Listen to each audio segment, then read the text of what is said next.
Welcome to sing along blogs. स्वागत है आप सभी का नए ब्लॉग में।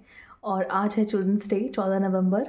तो आप सभी को हैप्पी चिल्ड्रंस डे, और आपके घर में जितने भी बच्चे हैं उन सभी को happy children's day.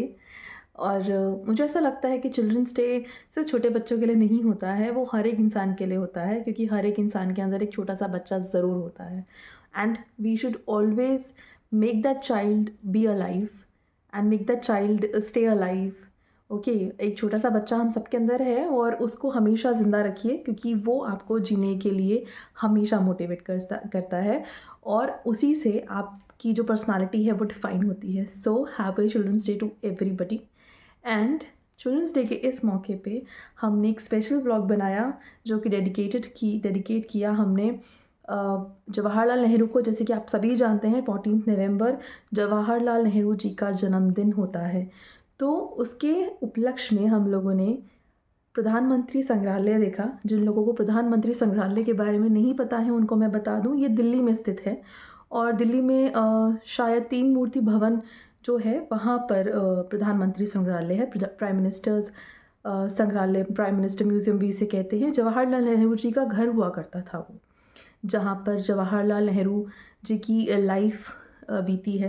Indira Gandhi ji का बचपन बीता है, और उनके कई जितने भी फैमिली मेम्बर्स थे, जैसे कि राजीव गांधी की बात की जाए, संजय गांधी जी की बात की जाए, या जितनी मोस्टली गांधी फैमिली जितनी भी थी वो वहाँ रही है। तो उसको उन लोगों ने अब पूरा म्यूज़ियम में बदल दिया है, म्यूज़ियम के तौर पे उसे चेंज कर दिया गया है।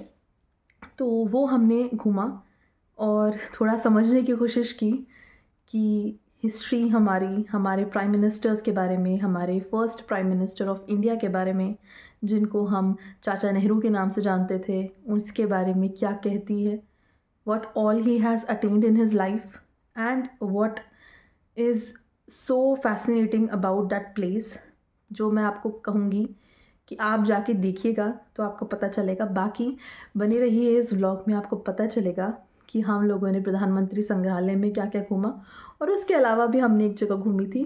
तो आपको सब पता चलेगा इस ब्लॉग में। Stay tuned.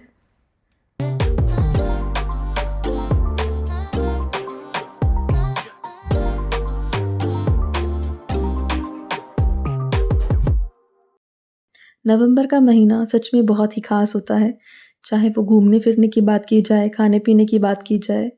सच में सब कुछ बहुत अच्छे लगने लग जाता है, क्योंकि सर्दियाँ आने वाली होती हैं, और सर्दियाँ दिल्ली में दस्तक अब दे चुकी हैं। चाहे हल्की-हल्की ही सही, लेकिन पूरी दिल्ली जो है वो अब सर्दियों को महसूस कर पा रही है। सर्दियों ने दस्तक दे दी है, और 14 नवंबर का जो दिन है वो तो अपने आप में ही इतना ख़ास है कि इसे सेलिब्रेट करना तो बनता है। तो हम लोग गए नेहरू प्लानिटोरियम और प्रधानमंत्री संग्रहालय घूमने अपनी सिस्टर इन लॉ के साथ, जो कि छोटी-सी है, जो कि 9th स्टैंडर्ड में पढ़ती है। तो हमने सोचा एक नॉलेजेबल ट्रिप हो जाएगा और हमें सीखने को भी बहुत कुछ मिलेगा। एंड सबसे इम्पोर्टेंट चीज़, हमें भी सीखना चाहिए उस चीज़ से, क्योंकि लाइफ़ जो है इट्स अ स्टोरी जिसमें कि हमेशा आप सीखते हैं, तो वो कभी रुकता नहीं है। अगर आप रुक जाएँगे, सीखना बंद कर देंगे, तो बड़ी गड़बड़ वाली बात है। तो सीखने की कोई उम्र नहीं होती, नॉलेज की कोई उम्र नहीं होती। तो चलिए आज थोड़ी नॉलेज लेते हैं प्रधानमंत्री संग्रहालय के बारे में।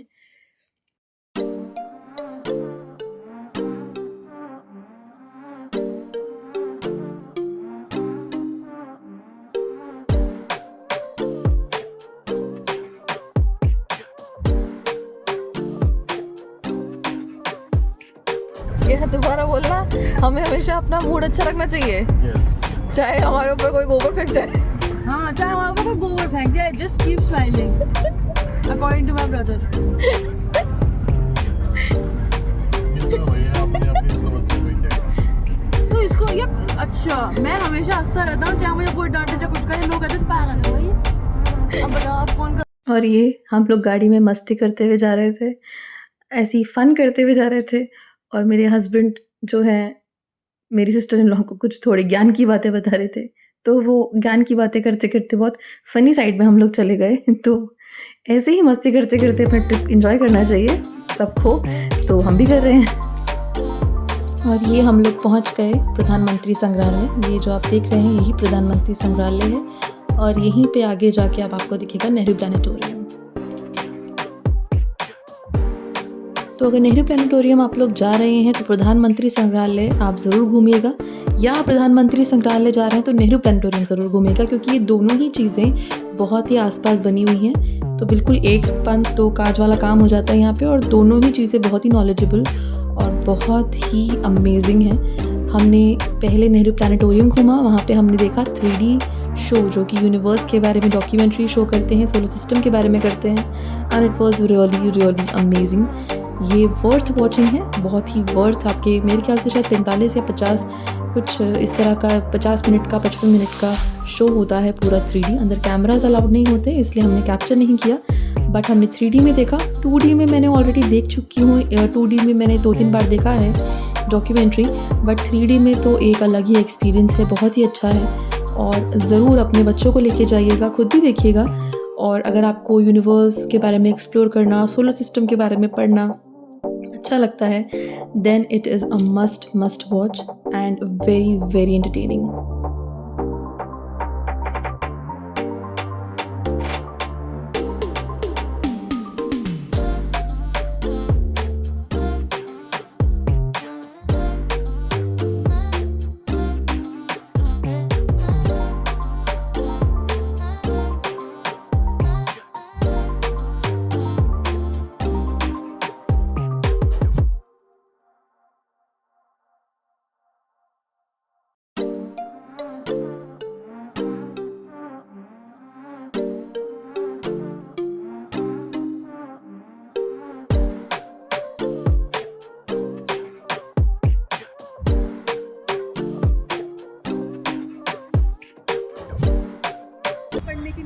तो ये इस साइड आप देखेंगे तो लाइट एंड साउंड शो आ जाएगा आपका।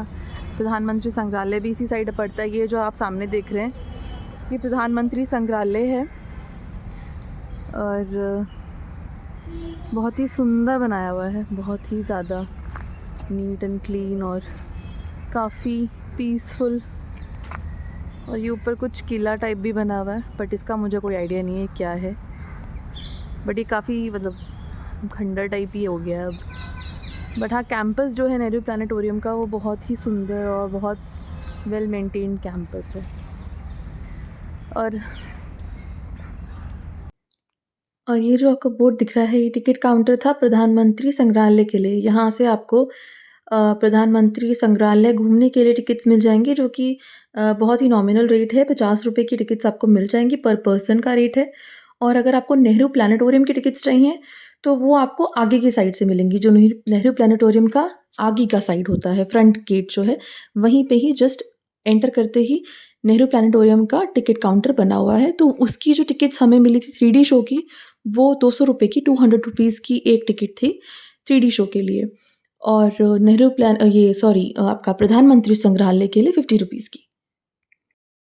और आप ये देख सकते हैं ये संग्रहालय जो है, म्यूज़ियम जो है, पीएम म्यूज़ियम जिसे कहते हैं, वो कितना सुंदर बना रखा है। और फैक्ट की बात ये है कि ये जवाहरलाल नेहरू जी यानी कि first prime minister of our India, उनका घर हुआ करता था। इंदिरा गांधी जी का बचपन बीता है इस घर में। नेहरू जी ने अपने जो ज़िंदगी के बहुत साल हैं, इसका आर्किटेक्चर आप देखेंगे तो इसका आर्किटेक्चर बहुत ही विंटेज है, बहुत ही पुराने स्टाइल का बना हुआ है, बट बहुत ही खूबसूरत था। तो चलिए, and being an advocate, being a lawyer, ये सब देख के एकदम गूज़ बम्स आ गए, क्योंकि कॉन्स्टिट्यूशन तो बहुत उभार पड़ा है, पर ये सब देखना अपनी आंखों के सामने इस तरह से पूरा जो डिस्प्ले है बहुत ही अमेजिंग था। और पीछे जो आपने देखा वो राजेंद्र प्रसाद जी थे जो बैठे हुए थे, जो कि first president of our India थे। तो ये एक डिस्प्ले दिखाया कि कैसे हमारा भारत जो है यूनिफिकेशन हुआ अलग अलग स्टेट्स का, एक हमने फॉर्म ली, भारत देश बनाने में कितनी मेहनत लगी, हमारा संविधान बनाने में कितनी मेहनत लगी, ये आप देख सकते हैं।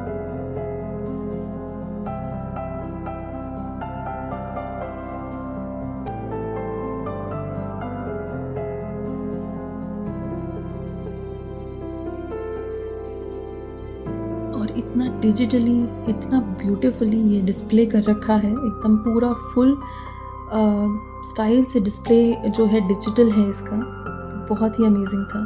और ये हमारे भारत की पहली फर्स्ट रिपब्लिक डे सेलिब्रेशन।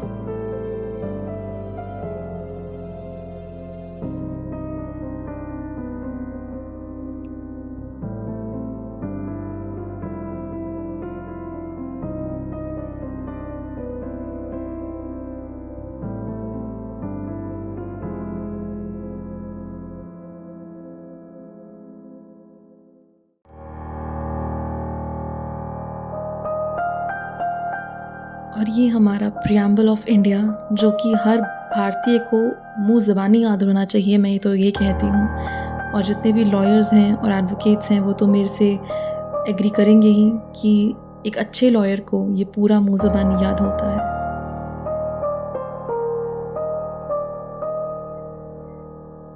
तो यहाँ पर ये दिखा रखा है कि किस तरह हमारा कॉन्स्टिट्यूशन बन के रेडी हुआ। ये हमने आर्ट वर्क पे यहाँ पर क्लिक किया और हमारे को पता चला कि जो आर्ट वर्क है हमारे कॉन्स्टिट्यूशन का वो नंदलाल बोस जी ने किया था अपने हाथों द्वारा। कैलीग्राफी जो थी वो भी की गई थी इस पे, और आर्ट वर्क नंदलाल बोस द्वारा जी था। तो ये बहुत ही ज़्यादा नॉलेजेबल चीज़, और पढ़ने में तो बहुत लगता है कि हाँ पढ़ रहे हैं, पर जब ऐसे देखते हैं तो वाकई में लगता है कि यस, बहुत मेहनत लगी है इस पे, बहुत काम किया गया है। और हमारे जितने भी कॉन्स्टिट्यूएंट असेंबली के मेंबर्स थे उनका पूरा योगदान बहुत ही अमेजिंग। और ये कॉन्स्टिट्यूशन ऑफ इंडिया, संविधान हमारा कितनी भाषाओं में लिखा गया, कितनी भाषाओं में ये रचित है, ये आप देख। एंड ये हमारे कॉन्स्टिट्यूशन ऑफ इंडिया की ओरिजिनल कॉपी। 395 आर्टिकल्स थे इसमें, 8 शेड्यूल्स हुआ करते थे। जिन्होंने पढ़ा है उनको पता होगा कितनी मेहनत से ये तैयार हुआ। And this is the original copy of constitution of India.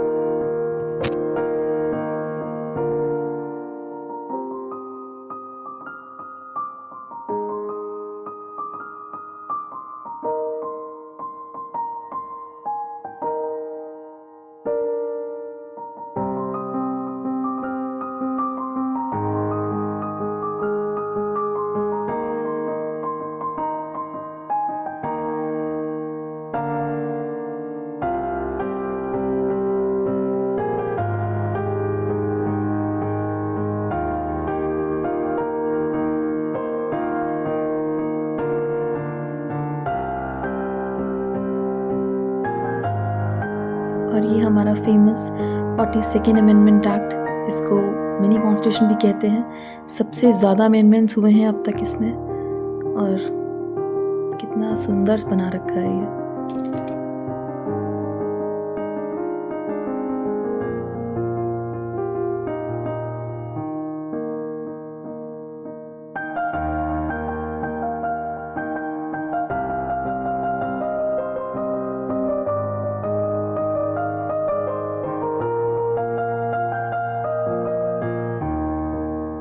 और ये वही कमरा है जहाँ जवाहरलाल नेहरू जी ने अपनी अंतिम सांस ली।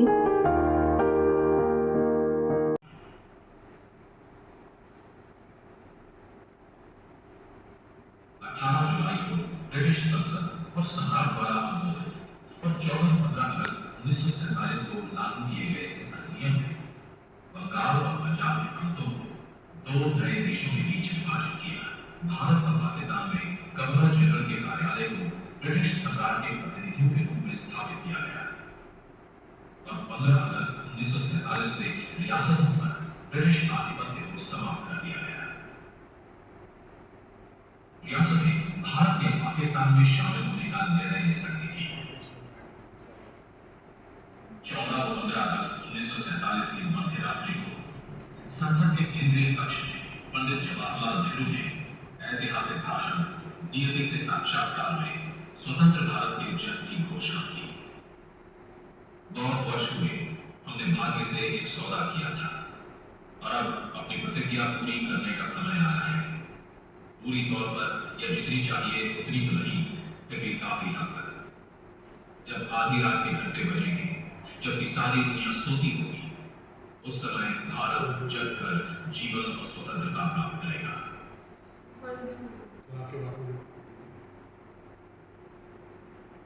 And this was the study room of Jawaharlal Nehru ji, जहाँ पर उनकी ऑफिशियल मीटिंग्स हुआ करती थी, कोई मिलने आया करता था तो यहीं आया करता था। ये श्रीमती इंदिरा गांधी जी, जो हमारी फर्स्ट लेडी प्राइम मिनिस्टर थी, उनका कमरा हुआ करता था।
और ये जो आप देख रहे हैं लाइट एंड साउंड शो होता है, हम लोगों को देर हो रही थी और हमें जाना था, और ये रात में ही शुरू होता है तो हम देख नहीं पाए, पर आप लोग ज़रूर देखिएगा, इट्स वर्थ वॉचिंग टू।